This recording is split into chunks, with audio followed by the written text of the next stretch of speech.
오늘은 이제 에스겔 5장을 지나 이제 6장으로 들어오겠습니다. 6장. 오늘 설교 제목은 하나님과 경쟁 중인 것. 하나님과 경쟁 중인 것.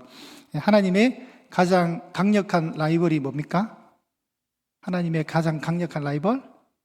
한 글자인데 돈입니다. 돈. 네. 저도 좋아하고 여러분도 좋아하는 돈. 하나님의 가장 강력한 라이벌입니다. 진짜. 그게 아직도 경쟁 중에 있습니다. 우리는 끊임없이 신약 성경에 나오는 두 주인을 섬길 수 없는 갈등 속에 있는 거예요. 그래서 하나님은 우리에게 이제 하나님만 섬기기를 바라시죠. 근데 예수님도 두 주인을 섬기고 있었음을 얘기하면서 하나님을 안 섬기게 되면 뭐를 섬기게 된다? 만모인 신인 돈을 섬기게 되는 겁니다. 오늘날도 여러분 이 시대를 움직이는 것은 돈입니다. 그래서 요새 우리 아이들도 10억 줄 테니까 감옥에 1년 가 있으려면 애들은 감옥에 가서 10억을 받는 그런 선택을 합니다. 실제로. 그러니까 물질주의 우상이죠. 돈이면 다 된다고 생각하는 게 모든 연령대에 다 퍼져 있는 어떤 사고방식이에요. 사실은. 근데 그리스도인은 사실 돈이 전부가 아니라는 걸 알잖아요. 그죠? 돈이 아무리 많아도 우리가 하나님을 잃어버리면 다 잃어버리는 건데 이론적으로는 알지만 우리도 여전히 우리 마음 안에 오늘 표현에 의하면 산당이 있습니다. 산당. 여러분 산당이 뭘까요? 산당. 한번 보여드릴게요. 하늘과 땅이 만나는 산 꼭대기에 가장 높은 장소에 하늘과 땅이 만나는 가장 신성한 장소라고 해서 저곳에 제단을 만들어서 신을 섬기는 곳이 산당이었습니다. 산당. 그럼 이제 이스라엘 백성들이 약속의 땅 가나안에 딱 들어갑니다. 들어가면 이미 뭐가 있었습니까? 바알과 아세라를 섬기는 문화가 있었던 거예요. 그리고 산들마다 뭐가 있습니까? 저런 산당들이 있는 거예요. 바알을 섬기고 아세라를 섬겼던 제단이 있는 거예요. 제단이.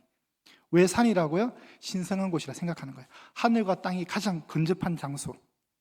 여러분이 만약에 과거에 산당에 만약에 제단을 쌓았다면 여러분은 안산 꼭대기보다 아마 북한산에 가서 했을 겁니다. 왜냐하면 북한산이 훨씬 더 높고 위험이 있으니까 그곳에서 신을 만나면 더 잘 될 것 같은 기대감이 있는 거거든요. 이 안산은 이만하잖아요. 그냥 겸손한 산 높이잖아요. 근데 북한산은 저도 아직 사실 북한산 아직 안 가봤어요. 꽤 높아서 엄두도 안 나요. 저는 올라갈 자신도 없고 아직. 그러니까 사람들 의식 속에 그게 있는 거죠. 자, 이제 하나님이 에스겔을 통해서 또 말씀을 주시는데 여호와의 말씀이 내게 임했다. 1절에 보시면 이 내게 할 때 내게는 에스겔입니다. 에스겔이 이렇게 말하십니다. 인자야 사람의 아들아 에스겔아 너는 이스라엘 산을 향하여 그들에게 예언하여 이르기를 이스라엘 산들아 주 여호와의 말씀을 들으라. 자, 특이하죠 여러분. 예언을 하는데 말씀을 대언하는데 누구한테 합니까? 그 대상이 이스라엘의 산들을 향해 사람에게 하는 게 아니라 산들을 향하는 그 산들에게 뭐가 있어요? 이스라엘 산들에게 뭐가 있냐면 산당들이 있는 거예요. 산당들. 그 산당들을 향해서 예언하는 겁니다. 그리고 그 우상 숭배의 구체적인 현장이 되는 산과 언덕과 시내와 골짜기를 향하여 이렇게 말씀을 하는 겁니다. 나 곧 내가 칼이 너에게 임하게 하여 너희 산당들을 멸하리니 하나님 이제 칼을 꺼내셔서 산당들을 깨어 부시겠다는 거예요. 왜요 여러분? 왜 부실까요? 산당은 우리가 하나님을 거절하고 우상을 섬기는 장소이기 때문에 그렇습니다. 자, 열왕기에서부터 열왕기 상이나 열왕기 하에 보면 유다의 왕들을 평가할 때 자주 등장하는 단어가 있습니다. 열왕기 상 15장 14절 다만 산당은 없애지 아니하니라 그러나 아사의 마음이 일평생 여호와 앞에 온전하였으며 이 아사라는 왕은 20명의 남유다의 왕들 중에 그래도 손꼽히는 8명의 선한 왕이었습니다. 아사가 하나님을 섬겨요. 여호와 앞에 일평생 마음이 여호와 앞에 온전하였는데 약점이 있습니다. 다만 산당은 어땠다? 없애지 못했습니다. 아사의 아들이었던 여호사밧도 아버지의 영성을 닮아서 신앙이 있는 왕이었습니다. 그런데 열왕기상 22장 43절에 가시면 그가 그의 아버지 아사의 모든 길로 행하여 돌이키지 아니하고 여호와 앞에서 정직히 행하였으나 뭐는 없애지 못했다? 산당은 폐하지 아니하였다. 그래서 백성이 아직도 산당에서 제사를 드리며 분향하였다. 이렇게 나옵니다. 그리고 이제 열왕기하 12장 3절에 가시면 다만 산당들을 제거하지 아니하였으므로 백성이 여전히 산당에서 제사하며 분향하였다. 열왕기하 14장 4절에 오직 산당들은 제거하지 아니하였으므로 백성이 여전히 산당에서 제사를 드리며 분향하였더라.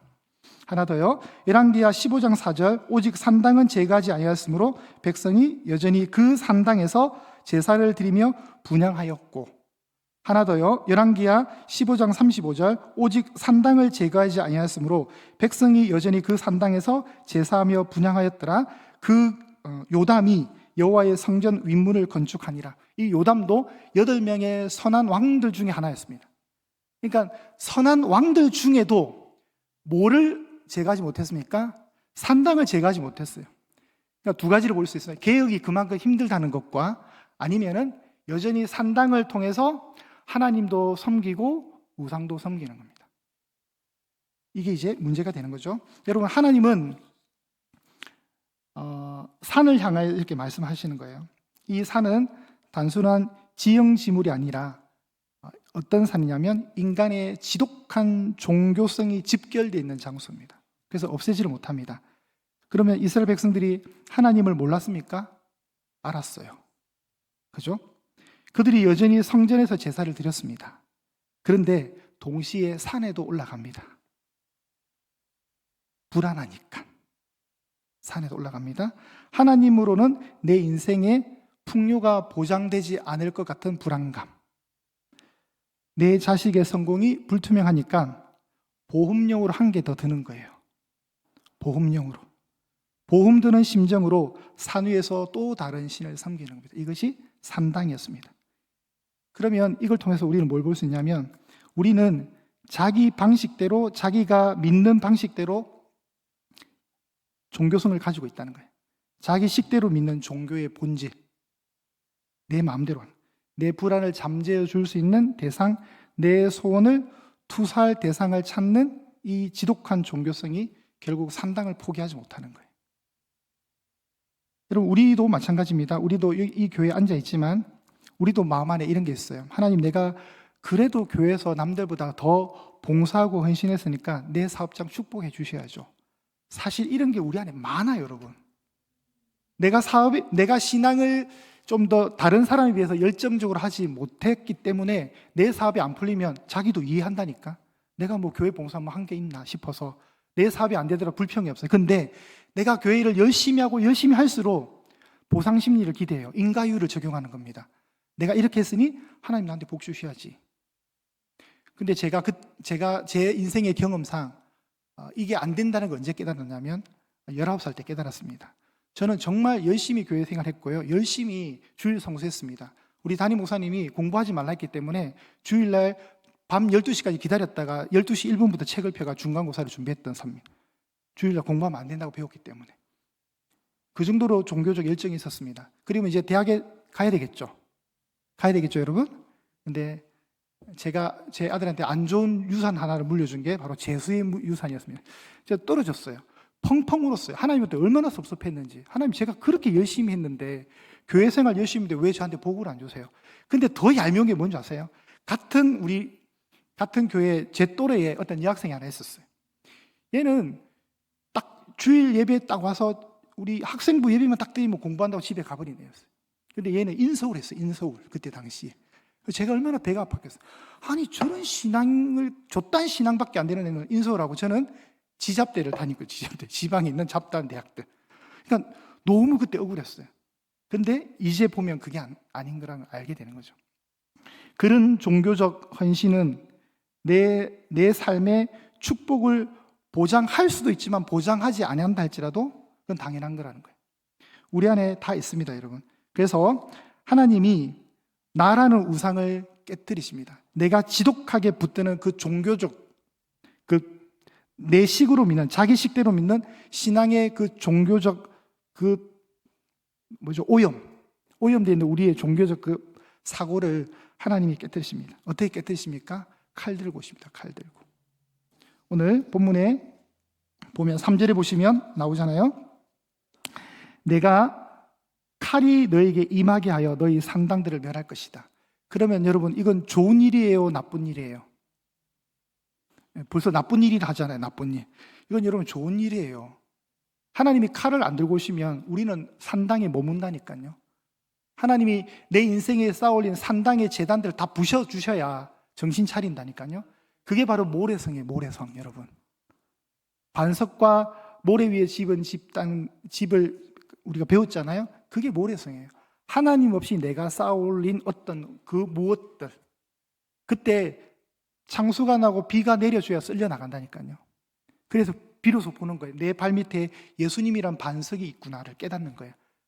지우지는 거예요. 그게 없으면 애매해지는 거예요. 애매해지는 거. 하나님이 칼 들고 오십니다.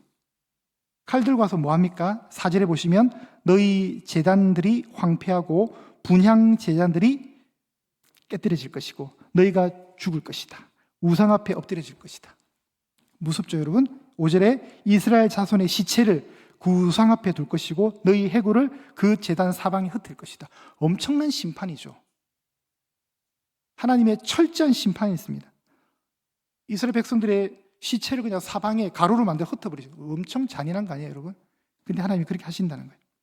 얼마나 우상이 많았냐면 예레미야 11장 13절입니다. 올려주세요. 예레미야 11장 13절에 보시면 이렇게 되어 있습니다. 유다야, 네 신들이 너희의 성읍의 수와 같도다. 너희가 예루살렘 거리의 수대로 그 수치스러운 물건의 제단 곧 바알에게 분향하는 제단을 쌓았도다. 얼마나 많았다고요? 성읍의 수만큼, 그리고 이스라엘 거리의 수만큼 바알의 제단이 있었던 거예요. 그러니까 삶 구석구석에 침투해서 우상숭배를 다 하고 있었다는 거예요.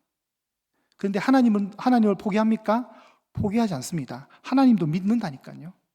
하나님 앞에 여전히 제사 드립니다. 그런데 보험령으로 하나 더 불안하니까 보험령으로 바알도 섬기고 보험령으로 아세라를 선택하는 거예요.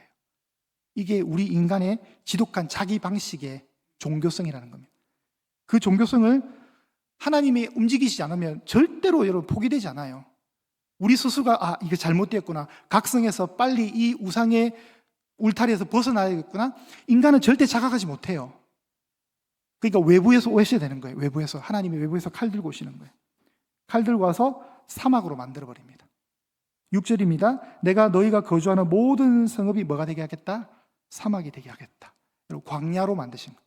여러분, 사막이 되면 그때 깨닫는 거예요. 사막에 아무것도 없잖아요. 제가 전도서 강의할 때 그 얘기를 했습니다. 지혜가 얼마나 중요한가를. 여러분이 만약에 등산을 갔는데 길을 잃어서, 산에서 정말 길을 잃었어요. 근데 여러분 주머니에 돈이 엄청 많아요. 우리 전도서 했던 팀들 기억나십니까?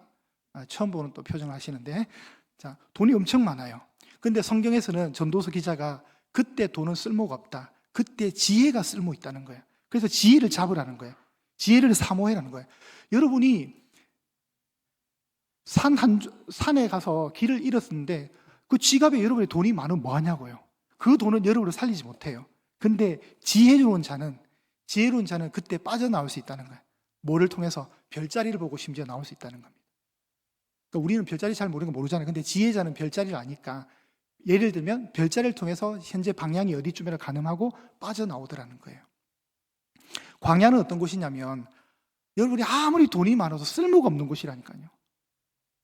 광야는 사막이에요. 사막에서 여러분이 돈이 많으면 뭐예요? 이마트도 없고 롯데마트가 없는데, 먹고 살 수가 없는데, 그곳에서는 뭐가 있어야 되냐면 하나님의 살아계시만 있으면 되는 거예요. 그 광야에서는 하나님이 그래서 모든 성읍을 사막을 만들게 하고 6절의 후반절에 가시면 산당을 황폐하게 한다. 이는 너희 제단이 깨어지고 황폐하며 너희 우상들이 깨어져 없어지며 너희 분향 제단들이 찍히며 너희가 만든 것이 폐하여진다. 하나님이 철저하게 박살내는 겁니다. 아무것도 기대지 못하도록 싸그리 싹 미는 거예요. 불도저 옷으로 와가지고 싹 미는 거예요. 그럼 뭐만 남아요? 하나님의 살아계시만 나는, 그렇겠죠, 여러분. 사막으로 만들어버리니까. 그런데 여기서 중요한 건 뭐냐면, 이때 그러면 우상들은 뭘 하나는 거예요? 하나님이 칼 들고 와서 이 우상들을 깨부실 때 우상들은 뭐 한다는 거예요? 이때 보면 우상의 실체가 드러납니다. 이런 하나님의 심판의 날, 우상들은 아무것도 할 수 없어요. 여기서 하나님의 살아계심이 위대한 거예요, 여러분. 여러분, 싸움과 싸움이 있을 때는 저항이 있을 수 있잖아요. 그러면 우상이면 이렇게 사람들에게 섬김을 받는 바알이고 아세라면 비록 하나님이란 엄청난 신이지만 저항이라도 할 수 있어야 될 거 아니에요. 조금이라도 버티다가 망가져야 되죠. 근데 우상은 아무것도 못해요. 왜 못해요? 죽었으니까. 하나님은 살아계시니까. 여기서 결판이 나는 거예요. 여러분, 그래서 우상은 가짜라는 거예요. 가짜. 우리가 왜 우상을 섬기면 안 되냐면 우상은 아무 힘이 없다니까요.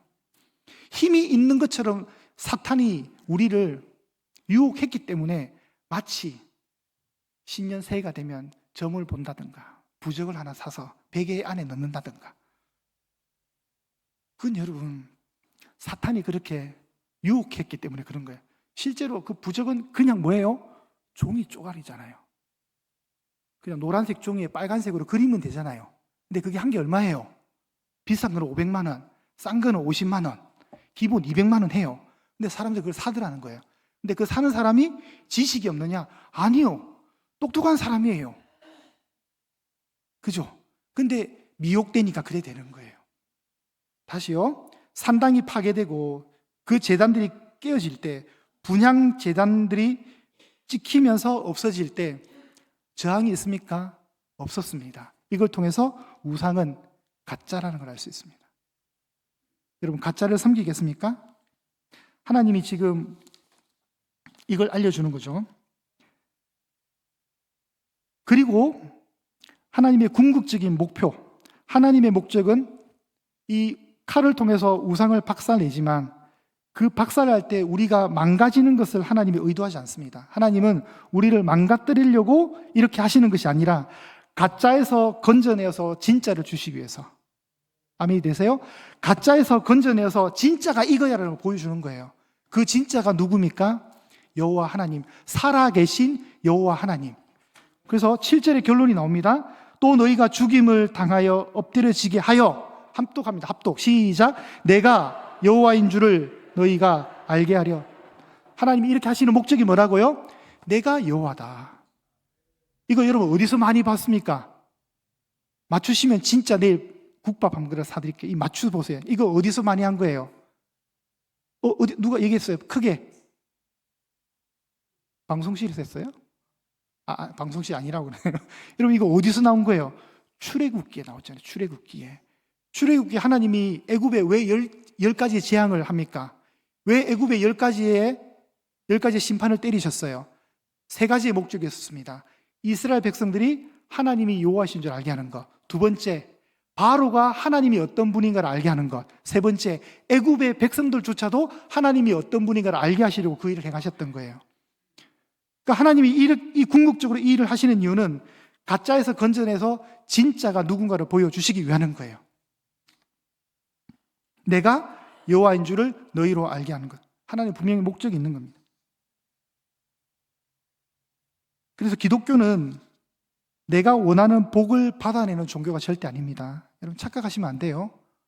내가 원하는 복 받아내는 것이 아니라 하나님이 누구신지, 하나님이 어떤 분이신지 알아가는 아주 고통스럽고 그러나 영광스러운 설득의 과정이에요.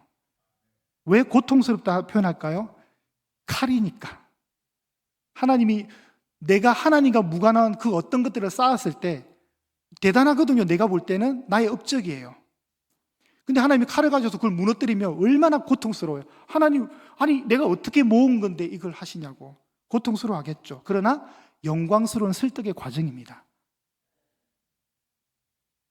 예전에 자꾸 정예준이 얘기하면 정예준 싫어하는데 일단 뭐 안 들을 거니까, 예준이가 초등학교 5학년 때, 그래도 제 아이가 강남 출신이거든요. 강남. 제가 강남에 살았잖아요. 참 촌동네 사람이 강남까지 가서. 근데 그때 4학년 때가 5학년 때 요새 너네는 뭐 하고 노냐 이러니까 하도 할 게 없으니까 딱지치기를 한대요. 딱지치기. 여러분 딱지치기는 우리도 했잖아요. 근데 시대를 흘러서 서울 한복판에 강남에서도 딱지치기를 하는 거예요. 애들이 그 종이 접어가지고. 그래 이제 애가 이제 저녁에 기분이 좋은 날은 그날 반에서 딱지를 많이 따고 온 날이고, 좀 기분이 우울한 날은 좀 말이 잃은 날이에요. 그럼 여러분 부모 된 제 입장에서는 보고 웃죠. 왜 웃어요? 저 딱지 아무것도 아니잖아요. 진짜 아무것도 아니잖아요. 그죠? 그게 우리 인생에 엄청난 뭐 좌지우지 할 수 있는 게 아니라 그냥 종이 쪼가리고 잃어도 상관없어요. 딴다고 더 좋아할 것도 없어요. 그 딱지를 한번 높이 쌓아본 적도 있어요. 진짜 많이 쌓았더라고요. 우와 우와 해줬는데 제가 볼 때는 우리가 그러고 있는 거예요. 하나님 앞에. 그 아이 입장에서는 딱지지만 우리도 여러분 똑같습니다. 저도 여러분도 하나님도 모르는, 하나님도 침범하지 못하게 빗장 걸어두고 여러분 마음에 산당들을 쌓고 있는 거예요. 그럼 하나님 이건 손대지 마세요. 내가 이거 얼마나 고생해서 만든 건데요. 근데 하나님 볼 때는 딱지예요. 딱지. 아무것도 아니에요. 근데 우리한테 너무 소중한 보물이에요.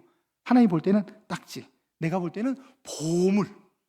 그러나 하나님은 칼로 치십니다. 쳐내야 누구를 보게 돼요? 하나님 보게 돼요. 내 인생이 사막이 돼야 비로소 하나님만 드러나는 거예요. 여러분 오늘 하나님이 칼 들고 여러분 산당 부실 때 아멘 그리 하시옵소서라고 고백하셔야 돼요. 조금만 더요 하나님, 조금만 더 있다가 왜 그러세요? 자 이렇게 하나님 달랠 생각하지 마세요. 하나님 칼 들고 오실 겁니다. 그럴 때 여러분 무너지셔야 됩니다. 자기 산당을 포기하셔야 됩니다. 그리고 비로소 고백하는 거죠. 하나님, 내가 의지했던 것들이 무너지니까 비로소 주님이 보이네요. 그 고백까지 가는 거예요. 그래서 고통스럽고 그러나 영광스러운 설득의 과정이라는 거예요. 여러분 부디 오늘 말씀을 통해서 한 개만 건지십시오. 여러분의 산당을 빨리 부셔달라고 기도하시면 돼요. 여러분이 혹시나 해서 보험 들었다면, 2개 보험 들었다면 다 버리십시오. 하나님은 하나님만 집중하기를 원하십니다. 우리가 하나님만 나만 좀 봐, 나만 좀 봐. 왜 딴 데 보니? 아유 뭐 그래도 하나님 이 험악한 시대에 돈이 참 중요하고 돈으로 먹고 살아야 되는데 이건 뭐 내가 하나 보험료로 들어놓을게요. 그냥 모른 척 해주세요. 그게 성도가 아니라는 거예요. 오늘 말씀 잘 기억하시면서 오직 내 산당을 허물고 그 빈자리에 오직 예수 그리스도의 은혜만이 들어올 수 있기를 간절히 축복합니다.